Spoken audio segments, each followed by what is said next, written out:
మొక్కలు మాట్లాడతాయా, కమ్యూనికేట్ చేయగలుగుతాయా? దీని మీద మనకు అసలు నాలెడ్జే లేదు. గత సంవత్సరం ఇజ్రాయలీ రీసెర్చర్స్ టెల్ అవీవ్ యూనివర్సిటీకి సంబంధించిన వాళ్ళు మొక్కలకి కమ్యూనికేషన్ శక్తి ఉందని, ఎకాస్టిక్ కమ్యూనికేషన్ చేయగలవని చెప్పి ఒక నిర్ధారణకు వచ్చారు. దీనికి సంబంధించి ఒక రీసెర్చే చేశారు. ప్రత్యేకంగా ప్లాంట్స్ ఏవైతే ఉంటాయో అవి ఇన్సెక్ట్స్తో, ఇతర జీవులతో కమ్యూనికేట్ చేస్తాయంట. అల్ట్రాసౌండ్ కమ్యూనికేషన్స్ కూడా చేస్తాయంట. అది మనుషులకు అర్థం కావు, మనుషుల చెవులకు వినపడవు, కానీ ఆ కమ్యూనికేషన్ చాలా న్యాచురల్గా జరిగిపోతుంటుందంట. దీనికి సంబంధించి ఒక అద్భుతమైన రీసెర్చ్ చేశారు టమాటా మొక్కల మీద. టమాటా మొక్కలు ఏవైతే ఉన్నాయో, ఒక టమాటా మొక్క బాగా డీహైడ్రేట్ అయిపోయింది, వాటర్ లేవు, స్ట్రెస్లో ఉంది. దానిలోంచి ఒక అల్ట్రాసౌండ్ నాయిస్ వినిపిస్తుందంట ఇన్సెక్ట్స్కి.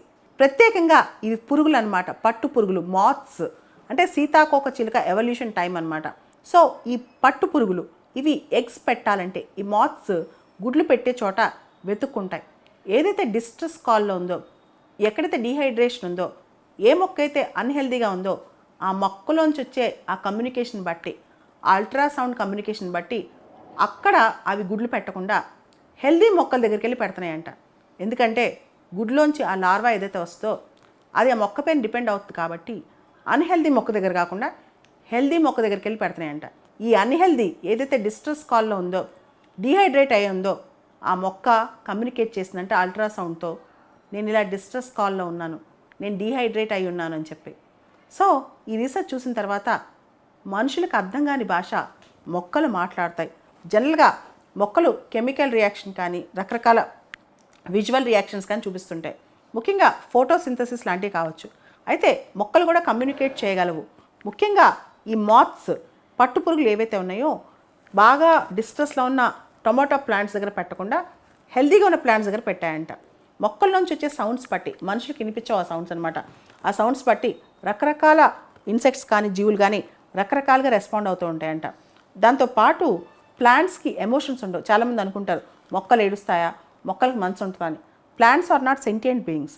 వాటికి మనలాగా ఎమోషన్స్ ఉండవు, ఫీలింగ్స్ ఉండవు, కానీ అవి కూడా కమ్యూనికేట్ చేయగలవంట. ముఖ్యంగా దాని మెకానిజం ఆఫ్ కమ్యూనికేషన్ అనేది రకరకాల సౌండ్స్ ద్వారా, ఆ సౌండ్స్ కొన్ని ఇన్సెక్ట్స్కి మాత్రం వినిపించగలవంట. అండ్ మొక్కలు కూడా ఏ విధంగా కమ్యూనికేట్ చేసుకుంటే, ఒక మొక్క ఇంకో మొక్క కమ్యూనికేట్ చేసుకోగలదా, ప్లాంట్ కమ్యూనికేషన్ ఉందా, దీని మీద కూడా రీసెర్చ్ స్టార్ట్ అవుతుందన్నమాట. ఇవే కాదు, ఎదిగే కొద్దికి మొక్కల్లో కూడా కొన్ని కెపాసిటీస్ డెవలప్ అవుతాయి, ఆటోమేటిక్గా కొన్ని స్కిల్స్ డెవలప్ అవుతాయంట. ప్రత్యేకంగా ఇప్పుడు కాఫీ ఉందనుకోండి, కాఫీ ప్లాంటేషన్లో కెఫీన్ అనేది ఉంటుంది. దీనివల్ల చాలా ఇన్సెక్ట్స్ వచ్చి అవి తినలేవు, చేదుగా ఉంటుంది కాబట్టి. అదేవిధంగా టొమాటోస్ లాంటి ప్లాంట్స్, టొమాటో చెట్లు లాంటి చెట్లు ఇన్సెక్ట్స్ అటాక్ చేస్తున్నాయి అని ఉన్నప్పుడు మిగతా చెట్లు కూడా సిగ్నల్ ఇవ్వడానికి కొన్ని కాంపౌండ్స్ రిలీజ్ చేస్తే మిగతా చెట్లు కూడా ఆ రిపెలెంట్స్ తయారు చేసుకుంటాయంట.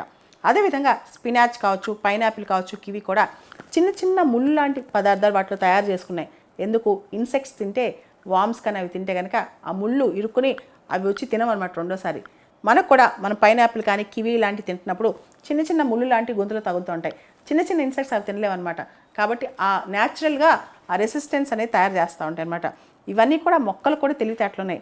మొక్కలు కూడా కమ్యూనికేట్ చేస్తాయనే దాని మీద ఇప్పుడు పెద్ద రీసెర్చే జరుగుతుందన్నమాట. ఇక్కడ మనం ప్రత్యేకంగా ఎకో లొకేటర్స్ అని తెలుసుకోవాలన్నమాట. జనరల్గా చాలా ఇన్సెక్ట్స్ కానీ జీవులు కానీ మనం చూస్తే కనుక ఎకో లొకేషన్ అంటే సౌండ్స్ ప్రొడ్యూస్ చేసి తన ఎదురుగా ఉంది ఏంటో, ఆబ్జెక్ట్ ఏంటో కనిపెడతా ఉంటాయి. అదేవిధంగా బ్యాట్స్ లాంటివి, ఫిషెస్ లాంటివి, డాల్ఫిన్స్ లాంటివి కూడా చాలా తెలుసుకుంటూ ఉంటాయి అనమాట. దాంతోపాటు చిన్న చిన్న ఇన్సెక్ట్స్, వామ్స్ కూడా మొక్కలతో కమ్యూనికేట్ అయ్యి చాలా నాలెడ్జ్ నేర్చుకుంటాయంట. మనిషి అనుకుంటాడు తనకి అన్నీ తెలుసు, ఆంథ్రోపోసెంట్రిక్ వరల్డ్ మొత్తం అని. కానీ మనిషికి తెలియని రహస్యాలు ఎన్నో ఉన్నాయి. మొక్కలు కూడా కమ్యూనికేట్ చేయగలవు అని చెప్పి ఇప్పుడు అర్థమవుతుంది. ఇక్కడ మనం జగదీష్ చంద్రబోస్ గారి రీసెర్చ్ గురించి తెలుసుకోవాలి. మొక్కలకు కూడా లైఫ్ ఉంటుందని చెప్పిన వ్యక్తి ఆయన. మొక్కల యొక్క లైఫ్ స్పాన్ కనిపెట్టడానికి క్రెస్కోగ్రాఫ్ అనే ఇన్స్ట్రుమెంట్ కూడా ఆయన తీసుకొచ్చారు.